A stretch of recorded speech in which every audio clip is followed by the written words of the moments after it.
హాయిగా అమ్మ ఒళ్ళు చిన్నారి పాపల్లి నవ్వమ్మ తీయగా కొమ్మ ఒళ్ళు పున్నగ పువ్వలి నవ్వమ్మ హరి వెన్నుగా నవ్వుతూ ఉంటే వందల వెన్నెల కాయదా చిరు చల్లుగా నవ్వుతూ ఉంటే కొండల భాగాల పొంగదా నువ్వు మెత్తగా నవ్వుతూ ఉంటే ముల్లైన పువ్వలి తాకదా పొద్దుగా నవ్వుతూ ఉంటే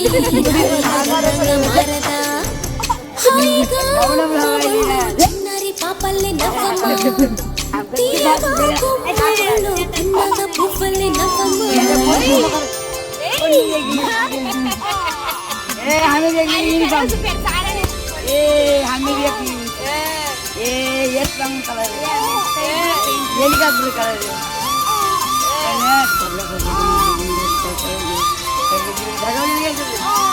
कलर